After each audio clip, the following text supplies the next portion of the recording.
బ్రాహ్మణ కులాన్ని వృత్తిని అవమానించే విధంగా గాయకుడు పాటల రూపంలో పాడటాన్ని తీవ్రంగా ఖండిస్తున్నామని బీజేపీ జిల్లా అధ్యక్షులు చెరుకూరి తిరుపతిరావు ఆగ్రహం వ్యక్తం చేశారు. ఈ మేరకు గుంటూరు అరండల్పేట పోలీస్ స్టేషన్లో గాయకుడిపై చట్టపరమైన చర్యలు తీసుకోవాలని ఫిర్యాదు చేశారు. అనంతరం వారు మీడియాతో మాట్లాడుతూ తెలంగాణలోని చంద్రయ్య సంస్కరణ సభలో సారయ్య అనే గాయకుడు బ్రాహ్మణ జాతి కులాన్ని తిట్టడం బాధాకరమని వారిపైన చర్యలు తీసుకోవాలని డిమాండ్ చేశారు. ఇలాంటివి పునరావృతం కాకుండా ఉండాలి అంటే అతనిపై కేసు నమోదు చేసి చట్టపరంగా కఠిన చర్యలు తీసుకోవాలని కోరారు. ఈ కార్యక్రమంలో బీజేపీ నాయకులు పాలపాటి రవికుమార్, తాడువాయి రామకృష్ణ, దారా అంబేద్కర్, ఈదర శ్రీనివాసరెడ్డి, ఈమని మాధవరెడ్డి, ఏలూరు లక్ష్మి, ప్రతాప ప్రసాద్, సాయి రాధాకృష్ణ, కుమార్ గౌడ్, జితేంద్ర గుప్తా, కుర్ర శ్రీనివాస్ నాయక్, పద్మనాభం, టీడీపీ నాయకులు ఉయ్యాల శ్యాంవర ప్రసాద్, మీనాక్షి, జనసేన నాయకులు కృష్ణ, హిందూ చైతన్య వేదిక నాయకులు నాగేశ్వరరావు మరియు తదితరులు పాల్గొన్నారు. బ్రాహ్మణ జాతిని ఉద్దేశించి కించపరిచే విధంగా జీడి సారయ్య అనే ఒక గాయకుడు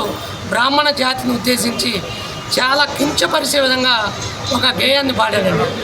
ఎవరిచ్చారండి ఆ హక్కు? ప్రజాస్వామ్య దేశం, ఏదైనా మాట్లాడచ్చు. కానీ ఒక కులాన్ని గురించి అంత భయంకరమైనటువంటి మాటలు మాట్లాడటం, పాటలు పాడటం అనేది మేము తప్పుగా భావిస్తున్నాం. మేము ఇక్కడ పోలీస్ స్టేషన్లో అరండాలపేట పోలీస్ స్టేషన్ కంప్లైంట్ ఇవ్వడానికి వచ్చామండి. వారికి నమస్కారం. ముఖ్యంగా ఈరోజు ఇక్కడికి రావడానికి కారణం ఏంటంటే తెలంగాణ రాష్ట్రంలో ప్రముఖ జననాట్యములకు సంబంధించిన చంద్రన్న ఆయన చనిపోయారు. వారి సంస్మరణ సభలో ఈ కార్యక్రమం జరిగింది. ఒక కార్యక్రమం, ఆ కార్యక్రమంలో ఇదంతా భారత నాస్తిక సమాజం అది. అయితే అందులో జీడి సారాయ్ అనే ఒక గాయకుడు బ్రాహ్మణులను కించపరిచే విధంగా అతి దారుణంగా ఆ వీడియో అది చూస్తే అందరికి అర్థమవుతుంది. ఇంత ఘోరంగా ఈ విధంగా చేయడం చాలా కరెక్ట్ కాదు.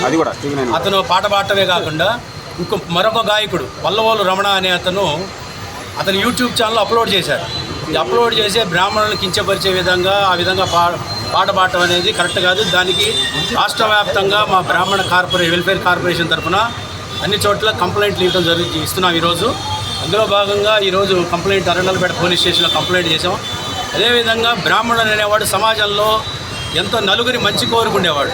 అలాంటి బ్రాహ్మణత్వాన్ని కించపరిచి మాట్లాడటం, పాటలు పాడటం, అసలు సమాజంలో విద్వేషాలు రెచ్చగొట్టే విధంగా అసమానతలు అనేవి అన్నీ క్లియర్ అయిపోయినాయి. ఈరోజు బ్రాహ్మణులు కించపరిచే విధంగా, విద్వేషాలు రెచ్చగొట్టే విధంగా మాట్లాడటం అనేది కరెక్ట్ కాదు.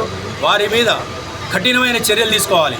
ఒకవేళ కఠినమైన చర్యలు కంప్లైంట్ చేసి తీసుకోకపోతే మేము ప్రైవేట్ కంప్లైంట్ వేయడానికి కూడా వెనకాడం లేదు. ఈ ఆధునిక యుగంలో కూడా అందరూ భారతీయులందరూ మరి నరేంద్ర మోడీ గారి నేతృత్వంలో సోదర భావంతో అభివృద్ధి దిశగా పోతుంటే కొన్ని శక్తులు, కొన్ని మూలాలు ఈరోజు కూడా మరి కుల వివక్షను చూపిస్తూ ఒక కులం మీద దుర్భాషలాడటం అది భావదారిద్ర్యానికి సంకేతం. ఇటువంటి భావదారిద్ర్యము దానికి ఈ రోజుల్లో అసలు ఒక స్థానం అనేది లేదు. దీని మీద తప్పకుండా ఈ సారయ్య గారు అనేటువంటి ఏదైతే గాయకుడున్నాడో అతని యొక్క సంస్కారానికి ఇది కరెక్ట్ కాదు. కాబట్టి అతను తప్పకుండా బహిరంగంగా క్షమాపణ చెప్పాలి బ్రాహ్మణ జాతికి. లేని పక్షంలో తప్పకుండా అతని మీద చర్యలు తీసుకునేలా, చట్టపరంగా చర్యలు తీసుకునేలా బ్రాహ్మణులందరూ కూడా ఉద్యమిస్తారు. దీనిలో ఎటువంటి రాజీ పడే ప్రసక్తే లేదు. కానీ భావదారిద్ర్యానికి మన భారతదేశము తావు కాదనేది ఈ సందర్భంగా మీకు తెలియజేస్తుంది.